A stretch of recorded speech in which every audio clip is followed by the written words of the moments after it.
안녕하십니까. 구형식의 취재수첩입니다. 오늘은 11년 전의 일을 꺼내보려고 합니다. 당시 노무현 대통령의 따님이셨던 정현 씨를 수사했던 대검 중수부 윤석열 대통령에 관한 사건입니다.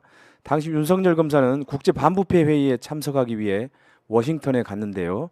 이상하게도 회의가 열린 워싱턴 외에도 뉴욕을 방문했습니다. 그러면 과연 검사가 관광을 위해서 뉴욕을 들렸을까요? 아닙니다.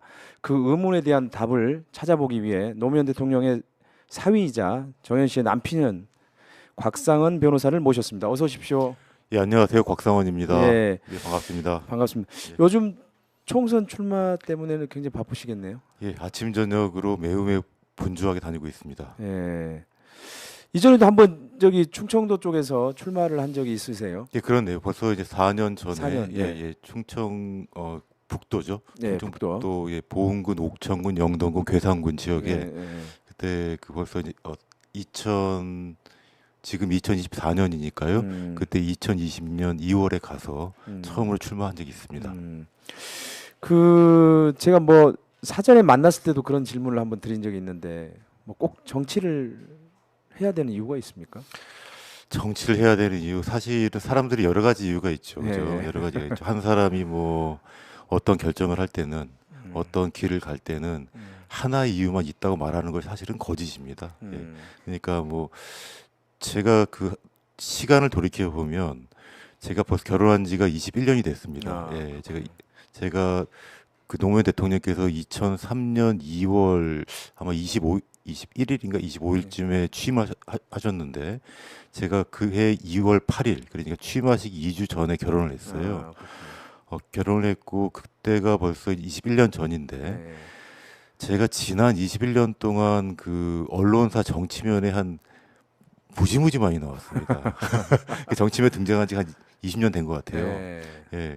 실제로는 제가 정치면에 나올 일이 전혀 없는 사람인데 네. 그러니까 단지 결혼을 했다는 이유만으로 오랫동안 참 소원이 됐습니다. 예.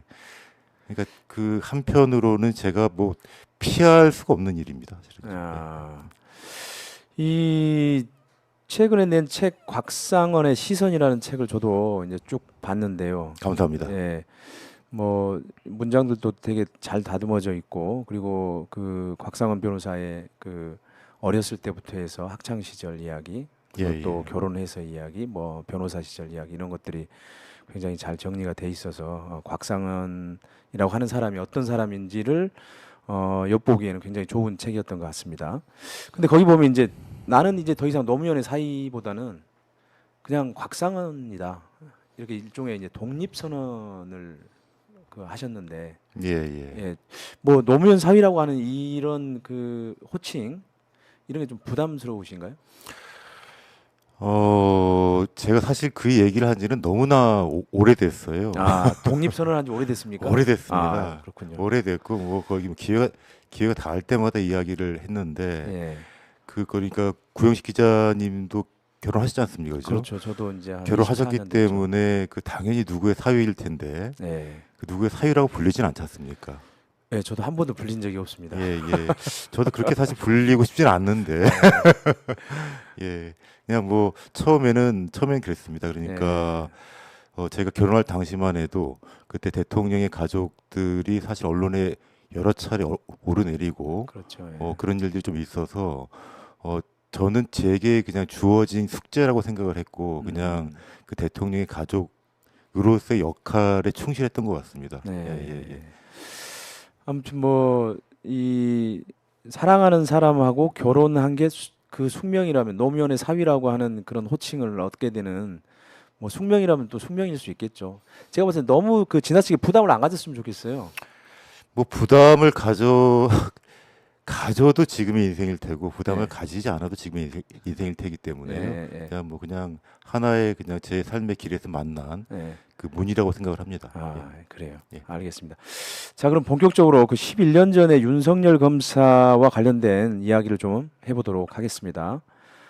부인이자 노무현 대통령의 따님이셨던 정현 씨가 이제 2009년 그리고 2012년 두 차례에 걸쳐서 검찰 조사를 받았습니다. 네. 뭐 변호사님한테는 뭐 깊은 상처 같은 것일 수도 있겠지만 오래전 일이어서 이제 시청자들 기억이 가물가물할 수가 있어서 변호사님께서 어떤 내용으로 부인이 조사를 받았는지 간략하게 그냥 짧게 한번 얘기를 좀 해주시면 이야기하는데 좀 도움이 될 것 같습니다. 예, 사실 그 기억이 가물가물하신 게 좋고요. 아, 가능하면 뭐 기억이 아예 없어지는 것이 제일 좋죠. 아, 예, 왜 그러냐면은 네, 비록 제가 수사를 받지도 않았고 네, 하지만 그러니까 정확하게 말씀드리면 네, 저도 수사 대상이었고 네, 그렇죠. 예. 네, 그러니까 그 노무현 대통령과 관련한 모든 사람들은 다 수사 대상이었고 네, 저도 뭐 참고인 조사도 받아봤고 뭐 피의자 조사도 받아봤고 다 했으니까요. 네, 하여튼 모든 것을 다 그 변호사가 별걸 다 해봤습니다, 진짜. 그 증인으로도 해석해봤고. 네, 하여튼 그러한 과정이었기 때문에 사실은 그 노무현 대통령께서 돌아가시기 전후의 그 과정들은 그 주변에 있던 사람들 사실상 뭐 고통의 시간이었죠. 네. 예, 고통의 시간이었고 사실 제 아내도 그러게요. 그 한 가운데 있었기 때문에 뭐 어떤 때는 그 살아 있는 것만으로도 감사할 때가 사실 좀 있습니다. 예, 있고.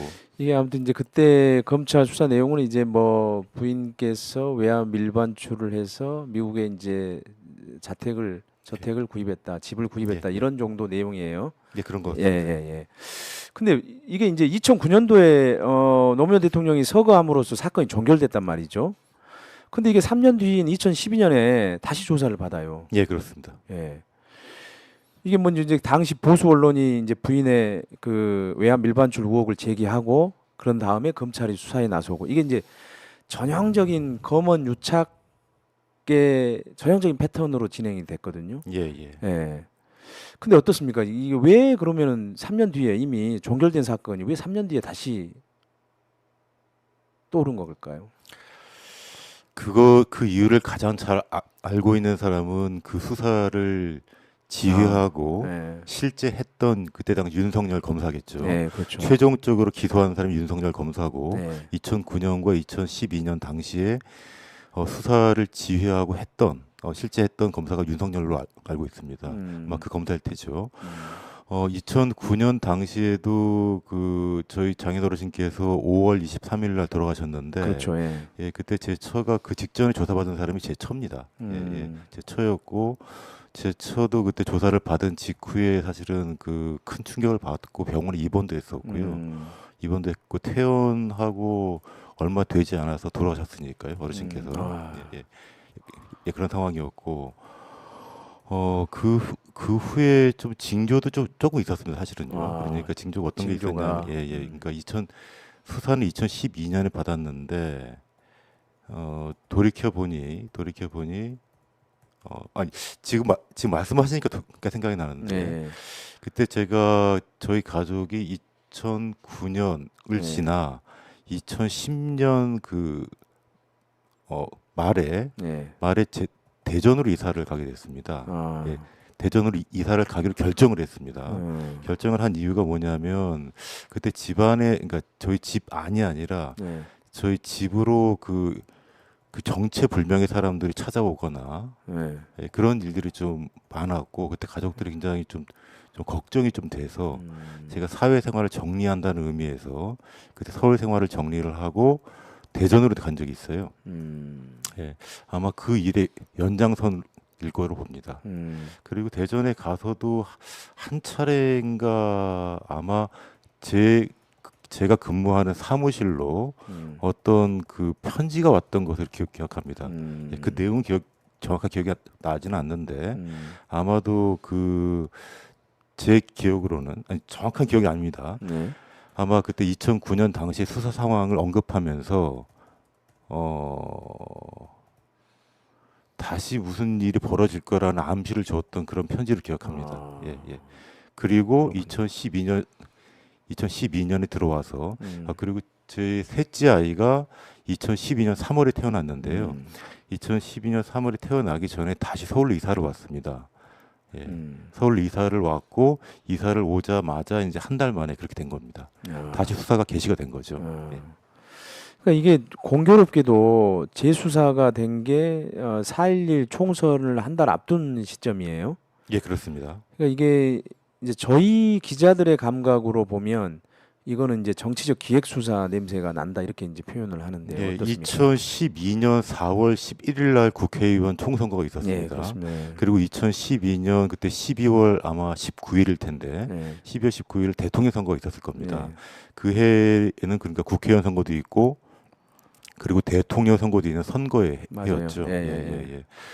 올해가 2024년인데 올해 2024년 4월 10일에 국회의원 선거가 있습니다. 예. 이제 지금 이제 1월 지금 말로 예. 되어 가고 있고 예.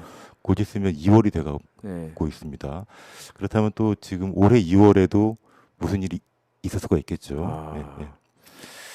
그게 이제 두 차례 조사가 전부 다 이명박 정부에서 이루어졌어요. 네, 그렇습니다. 예, 그리고 또 이제 아시겠지만 뭐 노무현 대통령이 또 이명박 정부 검찰에서 조사를 받은 뒤에 또 스스로 목숨을 이제 끊으셨고 그런 이명박 정부가 곽 변호사님한테 좀 어떤 기억으로 남습니까? 물론 당연히 기억하고 싶지 않으시겠지만 기억은 해야겠죠. 기억은 분명히 하고 있고요. 아, 예. 네, 분명히 하고 있습니다. 음. 그 사실 모든 행동들을 다 기억하고 있고요. 아. 예. 제가 가끔씩 이제 쓰는 표현인데 네. 그 이제 사실 법이라는 것은 원래 사람의 분쟁을 해결하는 것이고 한편으로는 돈의 문제를 해결하는 것이고 권력관계 문제를 해결하는 것입니다. 그런데 이제 그 사법이라는 것이 사법 정의를 실천하기 위해서 하는 측면도 있지만 그것이 권력의 수단이 되는 경우가 많다는 것도 사실 맞아요. 역사의 교훈이죠. 음. 이명박 정부에서 사법 행위들을 네. 특히 수사 행위들이 어떤 식으로 벌어졌는지 국민들도 기억하고 계시고 그 당사자였거나 그 당사자의 가장 가까운 곳에 있었던 사람으로서 기억하지 않을 수가 없는 것입니다. 그때 부인을 수사했던 검사가 윤석열 검사지요? 그 모든 과정에 관여를 했는지 아니면 최종에만 관여를 했는지 모르겠습니다만 최종적으로 공소장에 표시된 사람은 윤석열입니다. 네, 그러니까 뭐 이게 이제 책에도 보면 나옵니다. 곽상원의 시선이라는 책에 보면은 곽 변호사님 집으로 도착한 우편물 이게 예. 이제 그 우편물이 공소장인데 공소장을 작성한 사람으로 검사 윤석열이라고 이렇게 적혀 있었죠. 그렇습니다. 예. 그러니까 이제 어쨌든 이제 그 공소장을 작성할 정도면은 수사에 상당히 관여했다라고 보는 게 상식적이고요. 예. 예, 그렇습니다. 예. 예. 당시 윤석열 검사는 대검 중수부 즉 최고의 특수부 수사 부서죠. 그 대검 중수부에서 제1과장을 맡고 있었습니다. 그 전에는 이제 대검 중수 2과장을 지냈죠. 그 전까지 혹시 윤석열 검사에 대해서 혹시 들어보신 적이 있나요? 그러니까 이 수사를 받기 전까지. 윤석열 제가 검사를 아는 것은 예. 제 연수원 동기이거나 예. 제 뭐 선배이거나 예. 후배이거나 저도 변호사니까 그런 사람들로만 좀 알고 있었는데 예. 이게 그 수사 대상으로서 예. 그러니까 이제 제가 수사를 받는 사람으로서 혹은 수사를 받는 사람이 변호인으로서 가게 된 것 사실은 처음이죠. 아. 예. 근데 공교롭게도 이제 부인이 검찰 조사를 다시 받게 된 2012년도에 셋째 아이가 아까 얘기하셨던 것처럼 셋째 예. 아이가 태어났잖아요. 그럼 임신한 상태에서 검찰 조사를 받은 건가요, 혹시?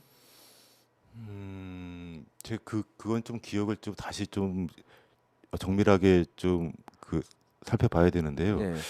제 셋째 아이가 3월 30일생입니다. 2012년 3월 30일생인데 그때 그 1월 아마 하순부터 네, 1월 하순부터 아니면 2월 초순부터 그 언론에 대대적인 보도가 나오기 시작했을 겁니다. 네. 이게 하나씩 거의 매일매일 나왔을 테니까요.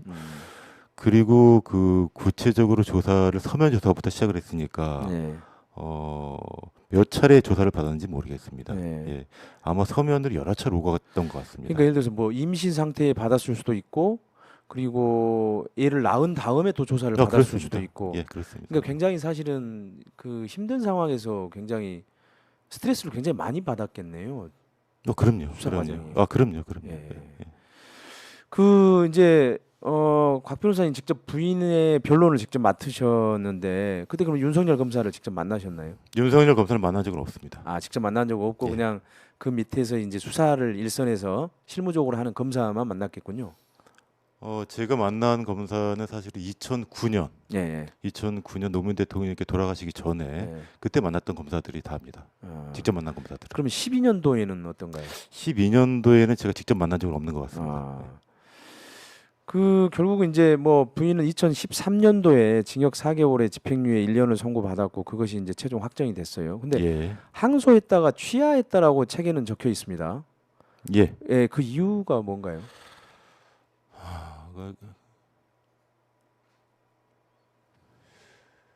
사실 항소를 할 때는 항소하는 또 이유가 있는 것이고 네. 취하를 할 때는 취하는 또 이유가 있는 것인데요. 네. 예, 예. 항소를 할 때는 그 판결에 불복한다는 의미가 있는 것이고 네.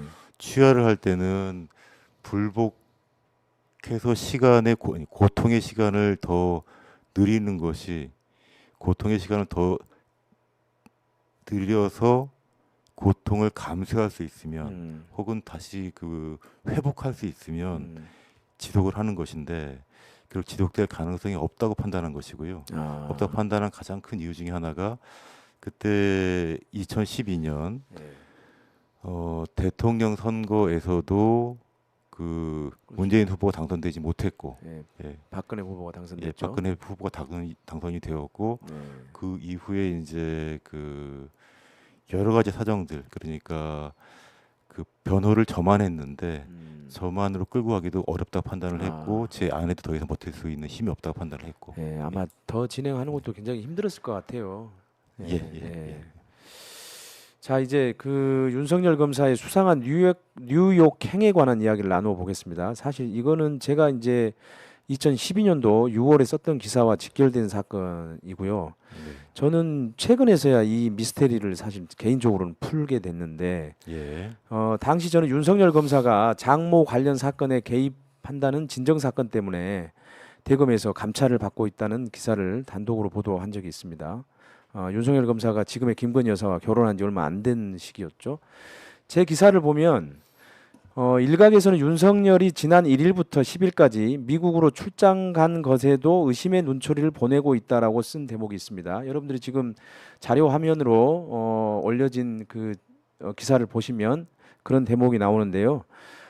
그러니까 이제 윤석열 검사가 세계은행에서 주최한 반부패의 참석자 출장을 갔는데 정현 씨 관련 수사가 끝나지 않았고 중수 과장이 반부패 회의라고 하는 굉장히 큰 회의에 참석한 것은 상당히 이례적이다라고 하는 이제 지적이 검찰 내부에서 나왔어요. 그걸 전하는 게 이제 제 기사의 뒷부분인데요. 그런데 문제는 이제 윤석열 검사가 반부패 회의가 열린 워싱턴에만 머물지 않고 뉴욕에도 갔다는 겁니다. 이게 이제 제일 중요한 부분인데요. 그렇다면 왜 윤석열 검사는 뉴욕에 간 것일까? 이제 이 의문에 대한 답을 곽상은 변호사님이 국정원으로부터 받은 본인과 관련된 사찰 문건에 그러니까 이제 저희가 봤을 때는 사찰 문건이고 국정원에 봤을 때는 이제 일종의 정보 문건이죠. 정보를 그렇죠. 보고한 문건이죠. 그렇죠. 자, 그러면은 먼저 이제 물어보겠습니다, 변호사님. 그 국정원 사찰 문건을 어떻게 받아보게 된 겁니까? 그러니까 저도 일반 국민이기 때문에 예, 예, 사실 예. 모든 사람이 다 일반 국민이죠. 그렇죠. 예. 일반 국민이 국정원의 사찰 대상이 된다는 거 사실은 상상할 수 없는 일이죠. 사실은 그러게요. 그 생각만 할 수는 있어도 실제로 예. 그런 문건이 존재한다는 건 사실 알 수는 없는 그러게, 일입니다. 예.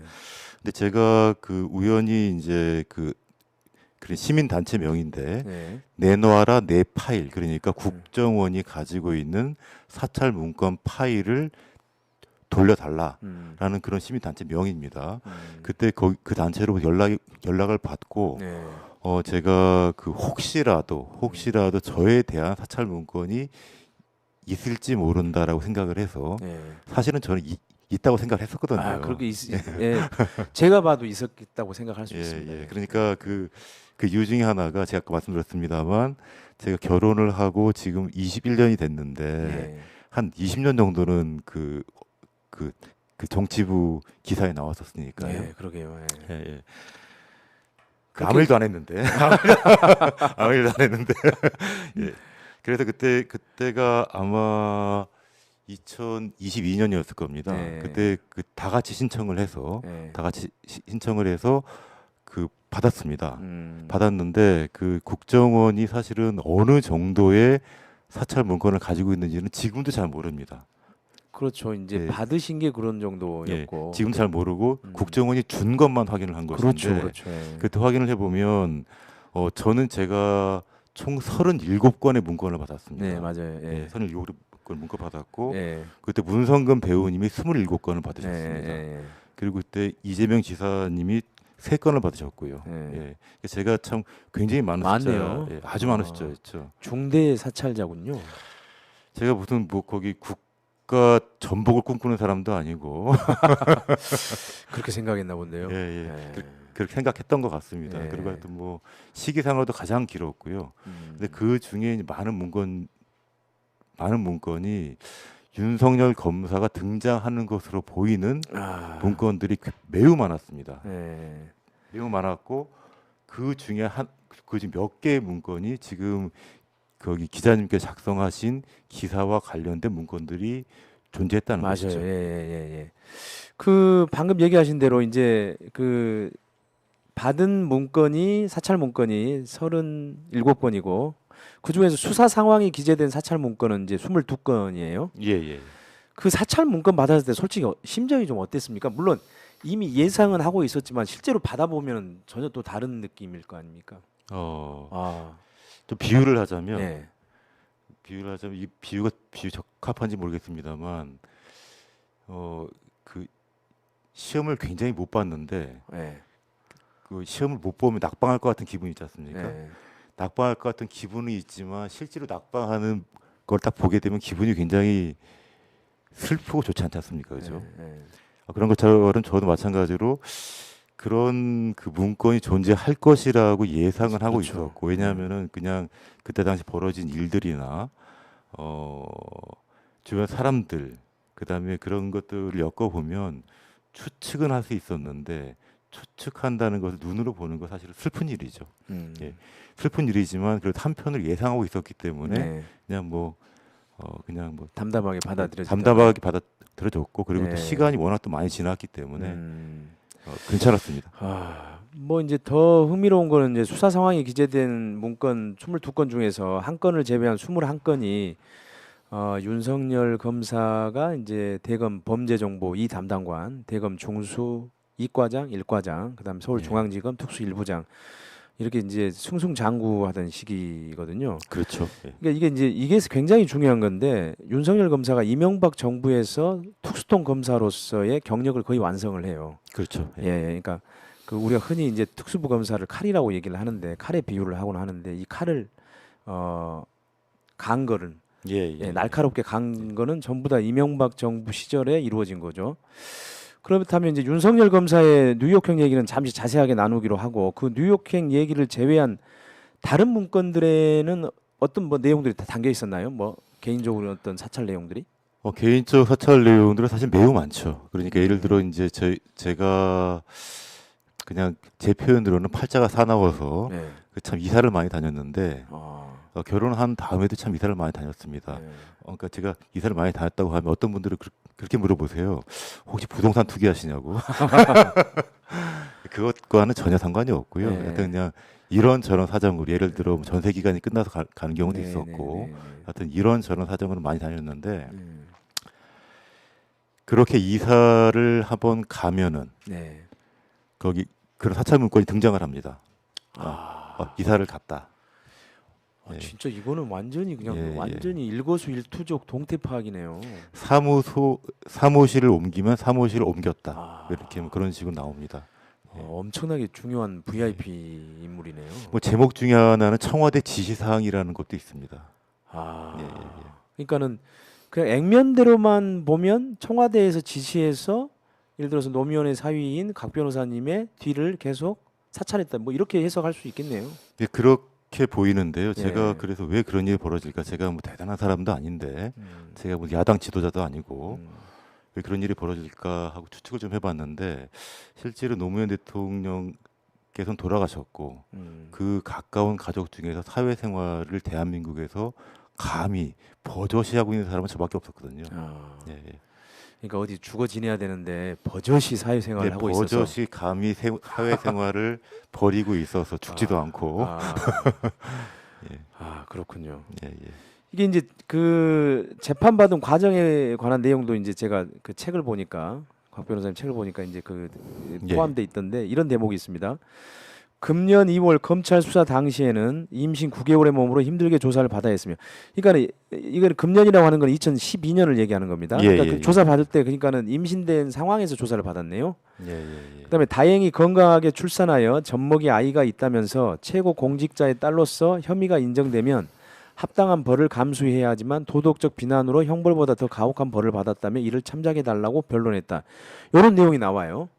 예, 예, 예, 그러니까는 예.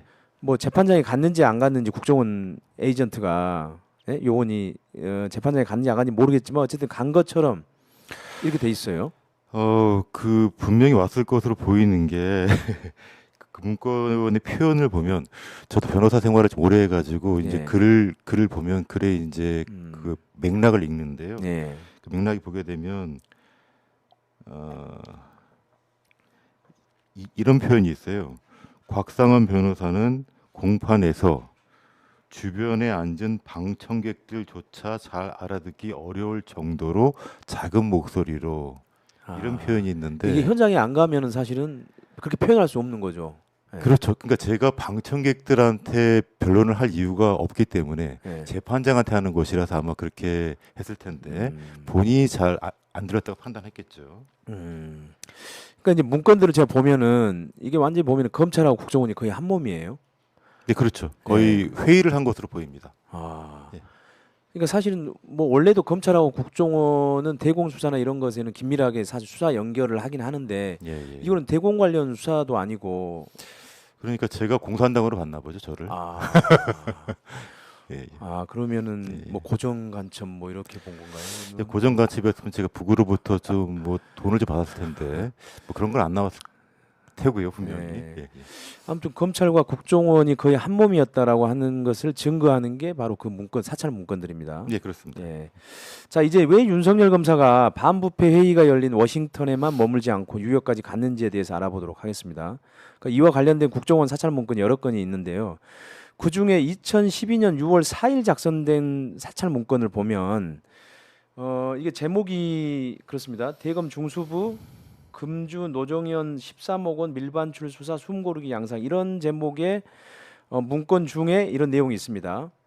윤석열 검사가 6월 4일부터 8일까지 미국 워싱턴에서 열리는 반부패의 참석차 1일에 출국했고 한국 시간 6월 4일 오전까지는 회의 개최 중인 워싱턴이 아닌 뉴욕에 체류 중인 것으로 확인되고 있다는 내용이 기재되고 있습니다. 지금 여러분들 그 자료 화면에 보시는 저 문건입니다. 그러니까는 저기 보면은 개최지 워싱턴이 아닌 뉴욕에 체류 중인 것으로 확인되고 있는데 허드슨 클럽 등 현장을 점검하는 한편 인근 코네티컷 주에 거주하는 제보자 누구누구 등 주요 참고인이 될 만한 인물을 비공개로 만나면서 이렇게 돼 있습니다.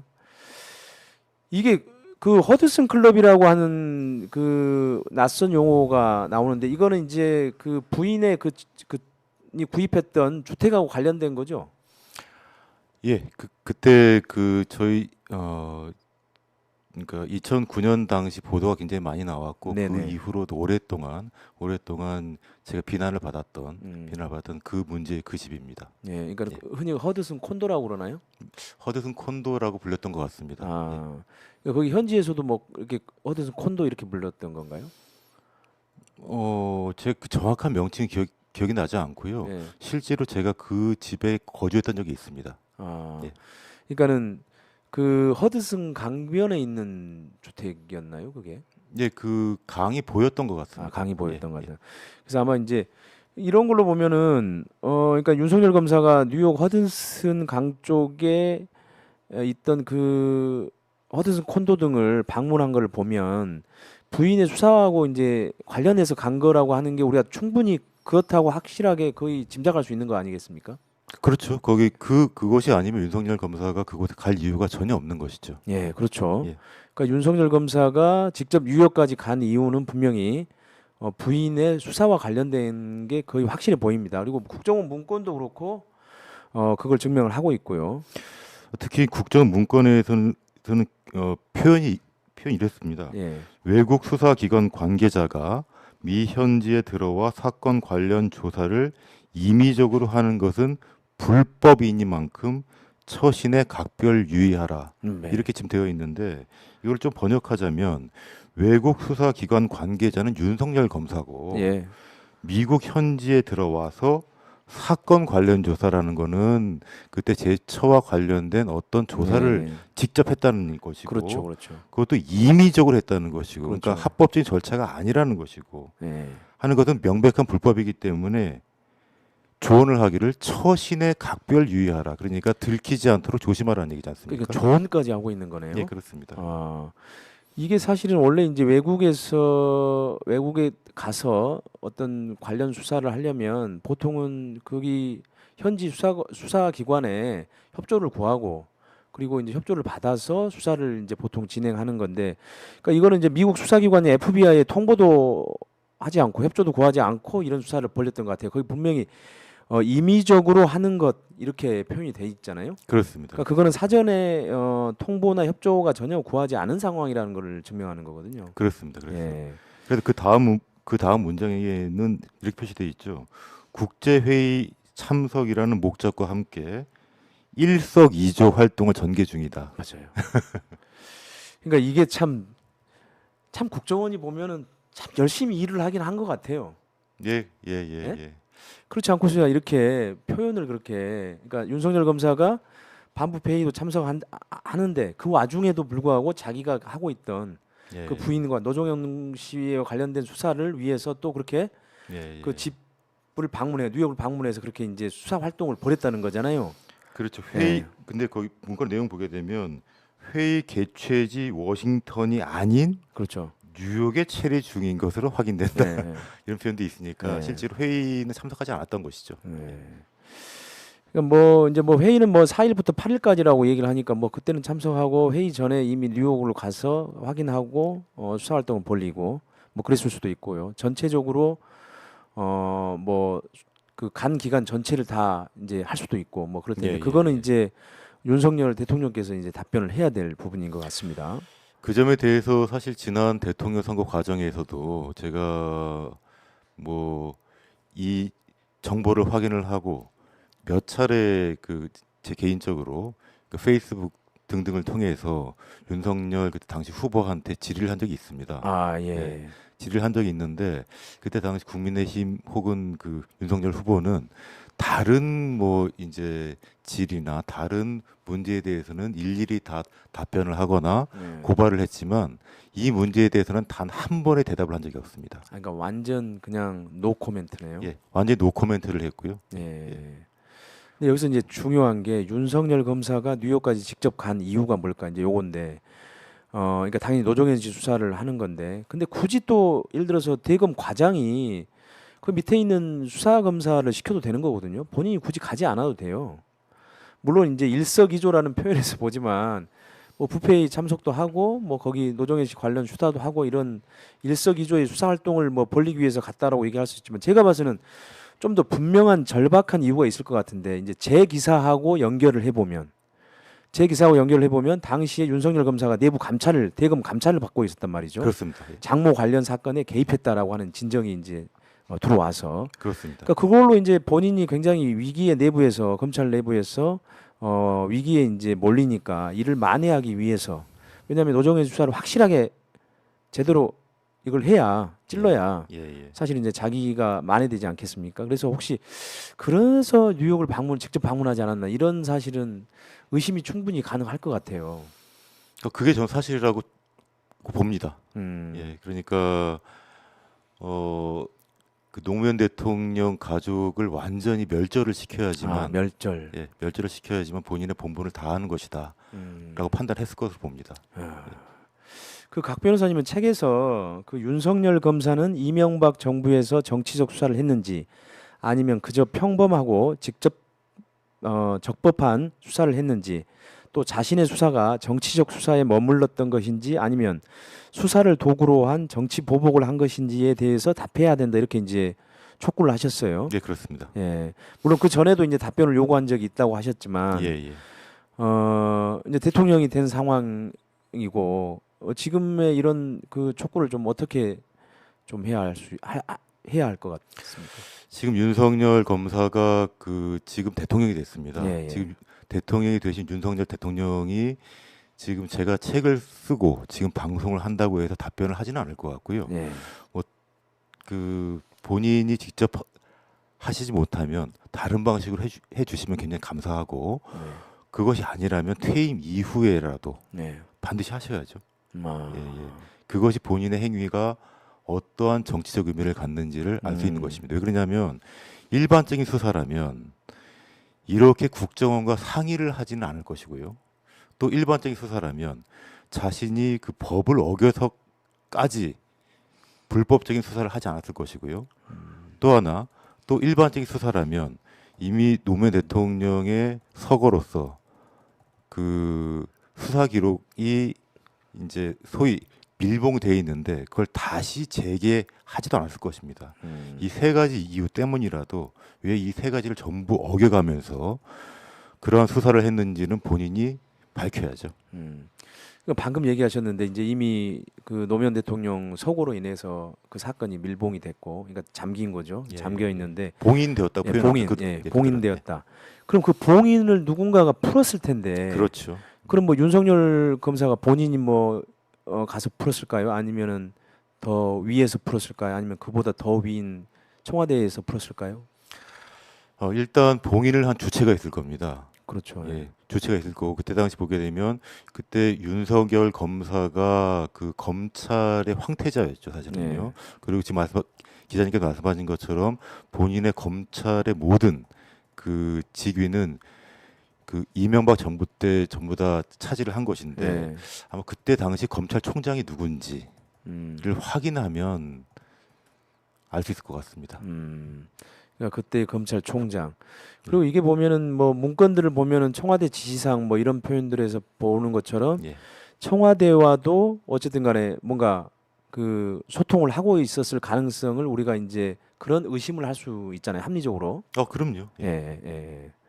그렇다고 한다면 결국은 이거는 뭐 위에서 기획된 또는 지시를 받은 검찰이 총선과 대선을 앞두고 노무현 가족에 대한 수사를 재개한 사건 뭐 이렇게 볼 수도 있겠네요. 그것은 제가 단순히 추측하는 것이 아니라 예. 그 국정원 문건에 나오는 내용들입니다. 음. 그러니까 뭐 지금 한번 찾아볼까요, 한번? 예.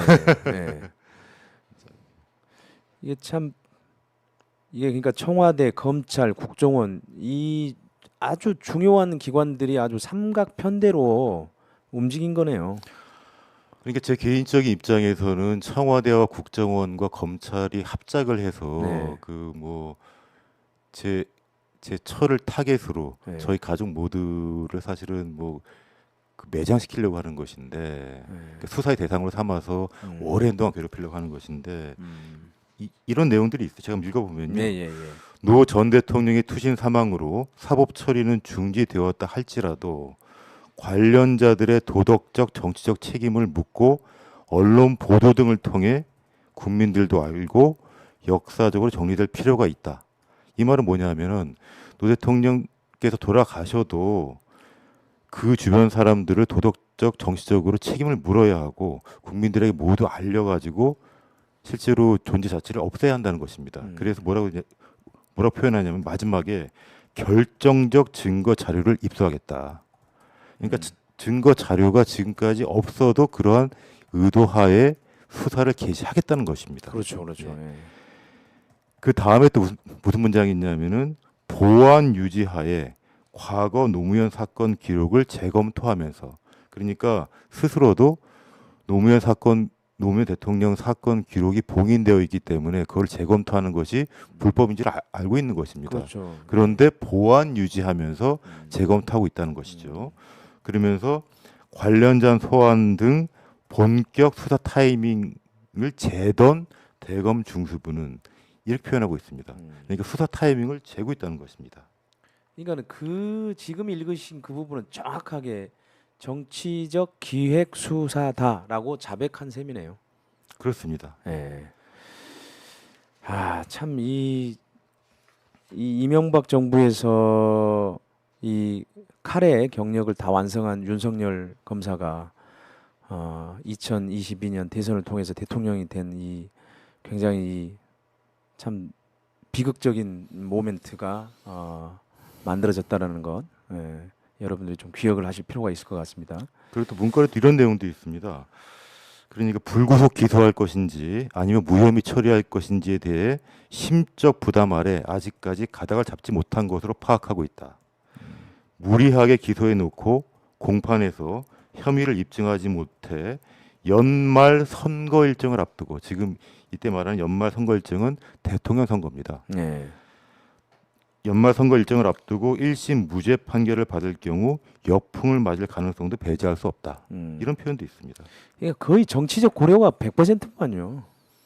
정치적 고려를 하지 않으면 네. 사실은 2012년 2월부터 그렇게 본격적인 대대적인 보도를 하지 않을, 그러니까 할 이유가 없고 수사를 할 이유가 없다고 봅니다.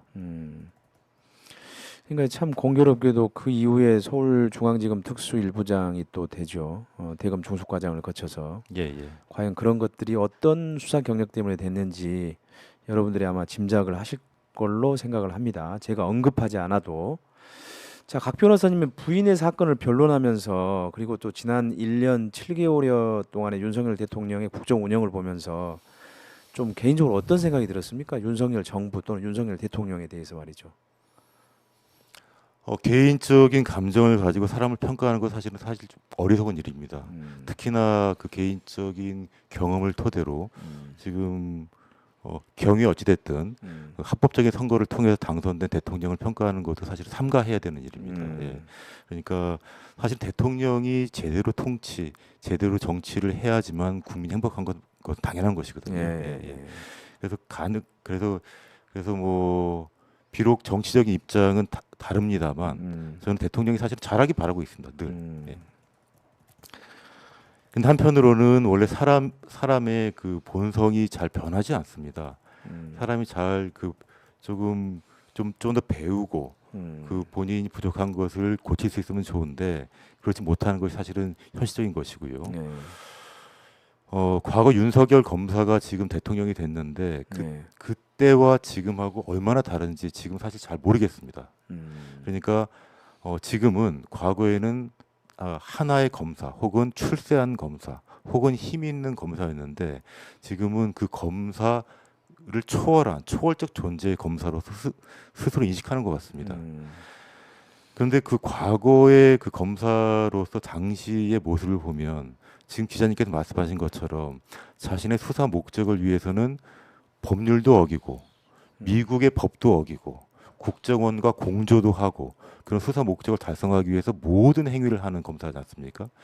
특히 검사가 하는 행위를 뭐 칼을 부리는 행위로 본다면 실제로 제가 그 칼을 맞아본 사람으로서 그렇죠. 예, 특히나 칼을 맞아본 변호사로서 그 법률을 도구로 한 수사 행위가 어떤 의미를 갖는지 저는 좀 알고 있습니다. 그렇다면 제가 좀 걱정하는 것은 그 윤석열 대통령이 이 대통령으로서의 권한 행사를 자신의 욕망을 실현하기 위한 도구로 쓰지 않을까, 그렇게 써온 것은 아닐까, 그런 걱정을 좀 하고 있습니다.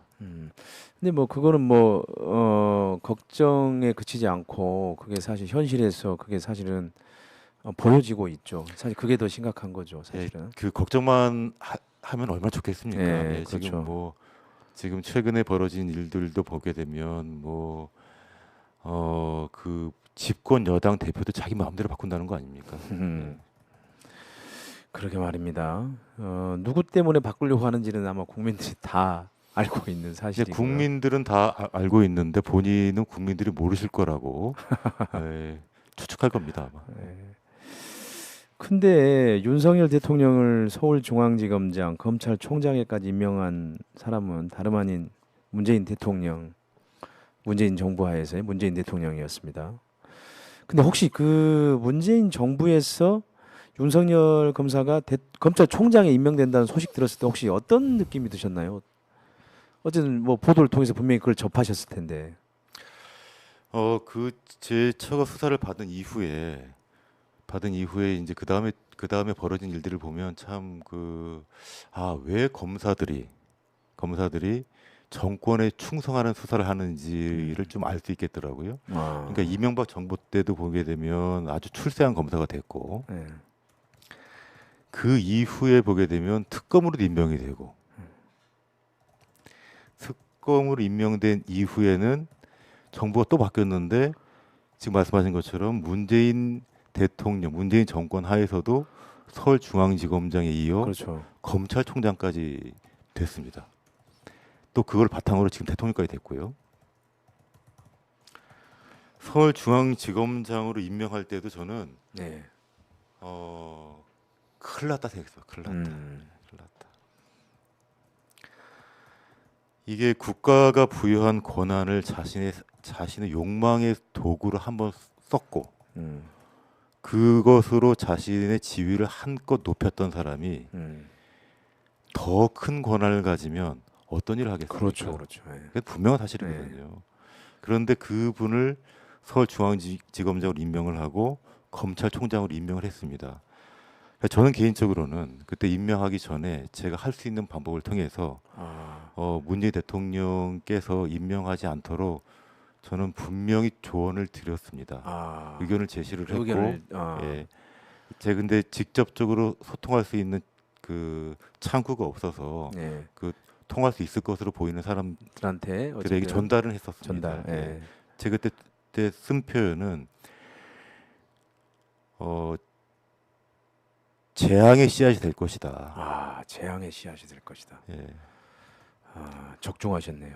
씨앗이 될 것이라고 그때 분명히 말씀을 드렸고, 그럼에도 불구하고 서울중앙지검장으로 임명을 하고 검찰총장으로 임명하는 걸 보면서 검찰총장으로 임명할 때 제가 그때 딱 모든 기대를 접었습니다.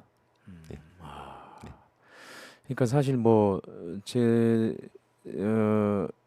문재인 정부 출범 직후에 이제 윤석열 검사를 서울중앙지검장에 임명을 했고요. 네. 저는 그때는 이제 뭐 국정원 댓글 사건 수사로 뭐 자춘도 당하고 고생했으니까 일종의 거기에 대한 보답이다. 그런 정도로만 이제 평가를 했고요. 근데 이제 검찰총장이 될 때는 또 전혀 다릅니다. 검찰총장과 지검장의 권력의 차이는 어마어마하게 다르기 때문에 그렇습니다. 예. 저는 총장에는 절대 임명하면 안 된다는 생각을 가지고 있었는데 곽 변호사님은 재앙의 씨앗이 될 거라고 그렇게 이미 예측을 예, 저는 하고 분명히 계셨네요. 말씀드렸습니다. 그때. 아, 그렇군요. 그러니까 사실 저는 곰곰이 생각해 보니까 아니 문재인 대통령하고 같이 활동을 했던 노무현 대통령의 따님을 그렇게 정치적으로 수사를 했던 사람이 윤석열 검사라는 것을 과연 몰랐을까? 문재인 대통령이. 제가 문재인 대통령께 여쭤보진 않았습니다. 예. 예. 예. 알고 근데- 여쭤보진 않았습니다만 알고 계셨을 걸 봅니다. 그러니까 그러니까 부인이 수사를 받고 있을 때 왜냐하면 아까 얘기했던 것처럼 정치부 기사가 도배를 했다고 했잖아요. 예. 그러면은 그때 문재인 대통령도 그 기사들을 보고 있었을 테고. 예. 예. 그리고 그때가 이제 막 정치를 이제 시작하고 있을 즈음이니까 더 잘 봤겠죠. 그러면은 누가 수사를 하고 있는지도 파악을 했을 수도 있고. 그런데도 그렇게 윤석열 검사를 신뢰하고 중용을 했단 말이죠. 저도 왜 그랬을까라고 저도 좀 의문을 갖고 있는데요. 예. 실마리 중에 하나는 그 문재인 대통령께서 그 대통령 재임 시절에 예. 윤석열 검사를 검찰총장으로 임명하면서 이런 말씀을 하십니다. 살아있는 권력을 수사하라. 예. 사실은 그게 잘못된 워딩인데 아. 그때 당시 문재인 대통령의 지지율이 매우 높았습니다. 맞습니다. 예. 매우 높았기 때문에 그런 말씀을 통해서 더욱더 지지율을 견인하려고 하신 것이 아닌가라고 저는 추측합니다. 네, 아무튼 결국은 이른바 살아있는 권력 수사를 살권수라고 우리가 약칭해서 얘기하는데 그 살권수의 조언이 결국 본인한테 돌아온 셈이에요. 뭐 조국 전 장관들을 통해서. 아직 문재인 대통령에 대한 수사가 개시되지는 않았죠. 예, 물론 본인한테 대한 수사는 개시되지 않았지만 사실 주변 문재인 정권 사람들에 대한 수사가 지금도 진행되고 있고. 예. 그래서 제가 지금 말씀드리는 것이 지금 제처에 대한 그 수사가 그때가 2012년 2월부터 개시가 됐고 그해 국회의원 선거가 4월에 있었다는 거지 않습니까? 네. 지금 2024년 4월에 또 선거가 있습니다. 그렇죠. 이제 그래서 이제 곧 다시 그 습성 그러니까 네. 선거를 앞두고 그 전직 권력자들의 뒤를 캐는 수사를 개시하는 습성이 또 발휘될지도 모르겠습니다. 네. 그러니까 이미 발휘됐습니다. 왜냐하면 문재인 정부에서 통계 관련 조작을 했다라는 예, 예, 의혹이 예. 이미 그 전에 처리가 됐었는데 다시 예, 그거를 사실 다시 예. 그 재기 수사 명령을 해서 지금 다시 수사를 벌리고 있지 않습니까? 그렇죠. 사실 예. 그러니까는 이게 완전 데자뷰입니다. 2012년에 그렇게 당하신 거하고 비슷하게 지금 12년 만에 다시 그 데자뷰처럼 벌어지고 그렇죠. 있는 거죠. 그리고 또 얼마 전에 기사를 보니까 또 문재인 대통령의 전 네, 사위가 또 그렇죠. 수사 대상이 된 것으로. 이상직 예. 전 의원하고 예, 예. 관련된 그 예. 취업건으로. 예. 그러니까 거의 물론 그 모든 역사적 사건은 한 번은 희극으로 한 번은 비극으로 되풀이 된다라는 말도 있긴 합니다만 이게 사실 진짜로 되풀이 되고 있긴 해요. 예. 이제 일단 그 참 아쉬운 것은 등장인물이 달라야 되는데 등장인물이 같은 사람이 지금 두 번씩이나 10여 년 동안 하고 있네요. 예. 그러면 곽 변호사님은 아까 그러니까 윤석열 검사를 대통령까지 결국 만들어서 이렇게 또 다시 전 정권 수사를 하는 부분에 대한 책임, 그 책임은 윤석열 대통령을 검사를 대통령으로 만든 그 책임은 누가 져야 된다고 보십니까?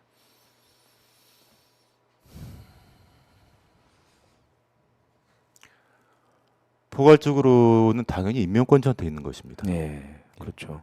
예. 예, 그 판단에 대한 책임과 임명에 대한 책임이 있기 때문에 그렇습니다. 그렇습니다. 예. 그리고 그 결과 책임도 져야 되는 것입니다. 네, 그것이 책임 있는 대통령의 자세입니다. 그렇죠. 예. 뭐 선출직 권력이었던 예. 대통령의 자세고, 그리고 보통 정치인은 항상 또 결과에 책임을 지는 게 아주 중요한 그렇습니다. 논리죠. 그렇습니다. 예, 알겠습니다.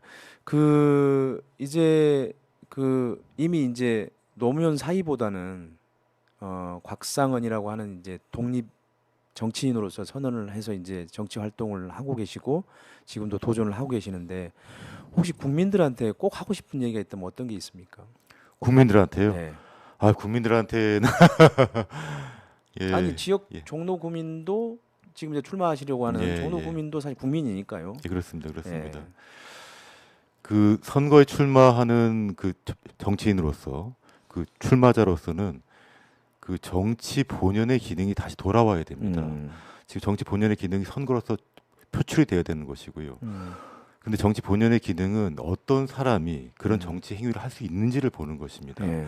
지금 윤석열 정부 이후에 정치가 매우 퇴행했습니다. 지금 실제로 정치를 하고 있는 것인지 아니면 검찰권을 행사하고 있는 것인지 실제 모를 정도입니다. 아, 그리고 정치는 원래 예측 가능해야 되는 것입니다. 그리고 사람의 삶을 위해야 되는 것인데 사람의 삶을 위하는 것인지 아니면 사람의 관전을 위하는 것인지를 도무지 확인할 수가 없습니다.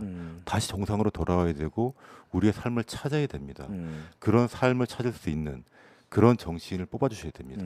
그래야 조금이라도 우리 삶이 나아지고 정치가 나아집니다.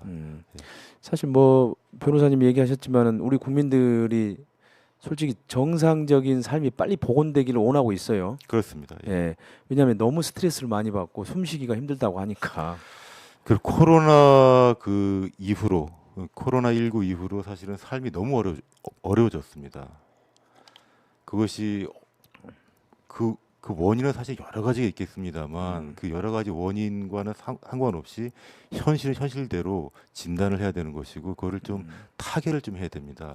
근데 지금 너무 어려워져 가지고 그 어려움에도 불구하고 사람들이 우리 국민들이 정치를 못 보고 있습니다. 예, 그것도 참 정말 큰일입니다. 예, 아무튼 정상적인 삶을 복원하는 정치를 하겠다고 우리 곽 변호사님께서 얘기를 해주셨습니다.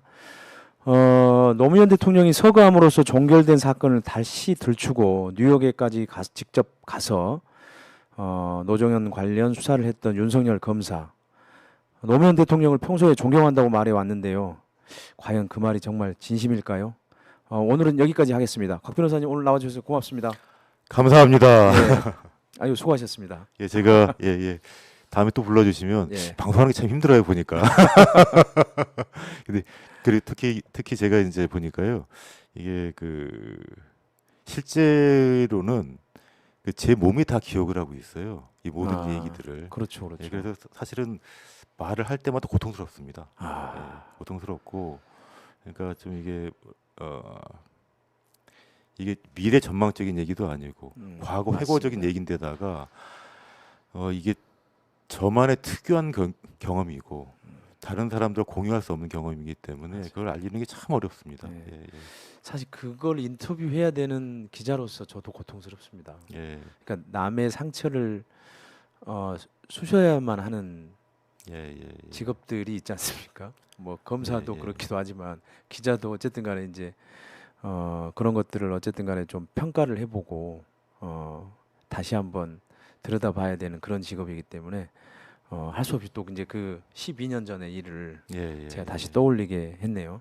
근데 참 개인적으로는 이렇게 참 너무 오랜 기간 동안 네, 너무나 많은 사찰 문건이 존재할 정도로 사실은 네, 얼마나 더 많은지도 모릅니다. 그렇죠. 그게 저한테 제공된 것만 그 정도니까요. 네, 근데 왜 그랬는지